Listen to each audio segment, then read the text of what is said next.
Hello sir, ano pong pangalan nila? Michael sa Santa Ana.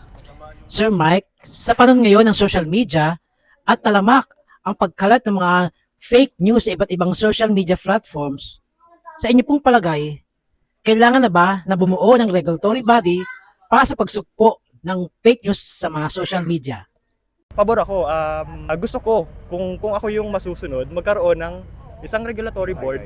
Pero dapat yung regulatory board na to ay may sapat na kaalaman din or pinag-aralan din nila, hindi lamang sa pag-identify ng mga fake news, ng mga fake images. Dapat yung mga taong ilalagay sa board na to ay may kakayahan ding sumuri ng kung ano yung tama at saka mali na pwedeng ilagay sa content para maiwasan yung paglaganap ng mga fake news, maling impormasyon na pinagkakataan pa ng ibang creator. Bilang isang mamamayan na tumatangkilik din sa social media, sa tingin ko yung social media ngayon ay may malaking papel sa kabataan at kahit sino na talaga yung social media bilang source of income. Sa tingin ko legitimate naman siya na trabaho sa mga tao. Tingin naman sa usaping kung kailangan na ng isang regulatory board para pag-screen ng mga fake news na pinapakalat sa social media. Since yung social media ay na-monetize na ng mga tao, tingin ko oras na din na magkaroon.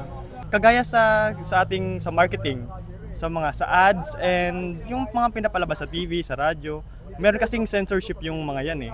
Pero hindi niya sakop yung social media. Kaya yung social media parang gray area siya. Ngayon, pag yung isang tao, isang content creator ay nagpalabas ng mga maling impormasyon, mga fake news, parang domino effect kasi yan eh. Pag yung isang taong to, may kakayahan siya na i-share yung nakita niya, may kakayahan siyang palaganapin din kung marami din siyang kakilala. So yung mangyayari, kakalat yung maling impormasyon.